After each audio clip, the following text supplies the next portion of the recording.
L'actualité internationale et la situation qui dégénère au Venezuela. Hier, l'élection de la nouvelle Assemblée a donné lieu à de nouveaux heurts dans plusieurs villes, dont Caracas. Le bilan est lourd. Il y a au moins 10 morts, dont 2 adolescents. 120 personnes ont été tuées depuis le mois de mars et le début de la mobilisation contre le président Maduro. Stéphanie Pérez.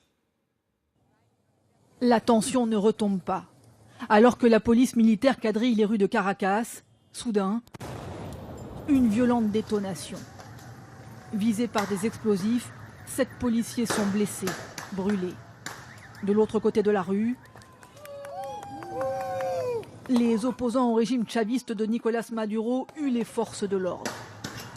Le Venezuela fracturé s'enfonce d'heure en heure dans le chaos. 10 morts au moins hier. Tout le long de ce jour de vote, des affrontements entre armées et opposants. Alors que Caracas et quelques grandes villes du pays suffoquent dans les nuages de gaz lacrymogène, le président Maduro, envers et contre tout, crie victoire. Le vote en faveur de la nouvelle Assemblée qui devrait lui accorder plus de pouvoir serait massif, c'est ce qu'il affirme. Plus de 8 millions d'électeurs, c'est le vote le plus important dans l'histoire de la révolution bolivarienne depuis 18 ans. Pour l'opposition, ces chiffres sont truqués.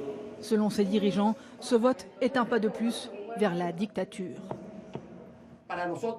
Ce vote est nul, il n'existe pas. Nous allons lutter jusqu'au bout pour rétablir la démocratie et l'ordre constitutionnel.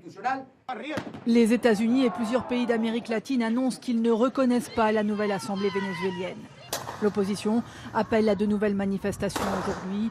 Depuis le début de la contestation, il y a 4 mois, plus de 120 personnes ont trouvé la mort.